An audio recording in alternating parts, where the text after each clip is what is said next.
அன்புள்ளம் கொண்ட தமிழ் பெருமக்களே, தமிழகத்தில் பொது ஊழியம் செய்கின்ற ஒரு சாதாரண தொண்டனாகிய இந்த வைகோ ஏறத்தாழ 7000 கிலோமீட்டர் நடந்திருக்கிறேன். ஆனால் நான் கீழே விழுந்ததில்லை. இப்பொழுது 4 நாட்களுக்கு முன்னர் நெல்லைக்கு சென்றிருந்த இடத்தில் தங்கியிருந்த வீட்டில் படிகளின் வழியாக ஏறாமல் பக்கத்திலே இருக்கக்கூடிய திண்ணையிலே ஏறினேன். அப்படியே அலைமலைத்து இடதுபுறமாக சாய்ந்து விட்டேன். எனக்கு தலையில் அடிபட்டிருந்தாலோ முதுகிலும் அடிபட்டிருந்தாலோ நான் இயங்க முடியாமல் போயிருப்பேன். இப்போ என்னன்னா, இடது தோள்பட்டையினுடைய அந்த கிண்ணம் உடைந்திருக்கிறது, அதோடு அந்த எலும்பும் கீறி இருக்கிறது.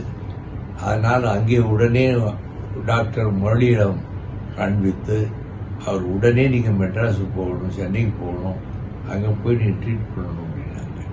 நான் போய் டாக்டர் தனியாக சேர்ந்துக்கிட்டு யோசனை கேட்டேன். அவர் இந்த எக்ஸ்ரே வந்து வாட்ஸ்அப்பில் அனுப்பி வச்சோம்.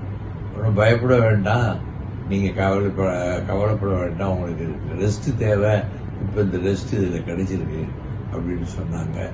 எனக்கு அநேகமாக ஒருவேளை நாளைக்கே அறுவை சிகிச்சை நடைபெற்று அந்த கிண்ணம் தோள்பட்டையிலிருந்து விலகி இருக்கிறது அல்லவா, அதை திரும்ப பொருத்திவிட்டு அதோடு சேர்ந்த எலும்பும் ஒரு 2 சென்டிமீட்டர் உடைந்திருக்கிறது, அதுக்கும் சேர்த்து நாளைக்கு அறுவை சிகிச்சை செய்யலாம் என்று டாக்டர்கள் இங்கே திட்டமிட்டிருக்கிறார்கள் அப்பல்லோ மருத்துவமனையிலே.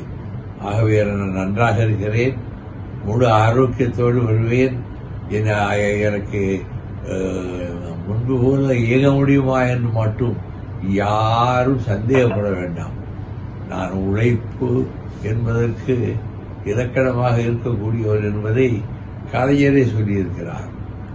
ஆகவே நம்முடைய தோழர்கள், பொது வாழ்வில் அக்கறை உடையவர்கள் எல்லோருக்கும் நான் சொல்லிக் கொள்வது, இந்த நாட்டில் மேலும் தமிழ்நாட்டுக்கு செய்ய வேண்டிய சேவைகளை செய்வதற்கு காத்துக் கொண்டிருக்கிற வைகோ முழு நலத்தோடு பரிபூர்ண ஆரோக்கியத்தோடு வருவேன் என்பதையும், எனக்காக கவலைப்படுகிற உள்ளங்களுக்கு என் நன்றியை தெரிவித்துக் கொள்கிறேன் என்பதையும் இந்த நேரத்திலே சொல்லுகிறேன்.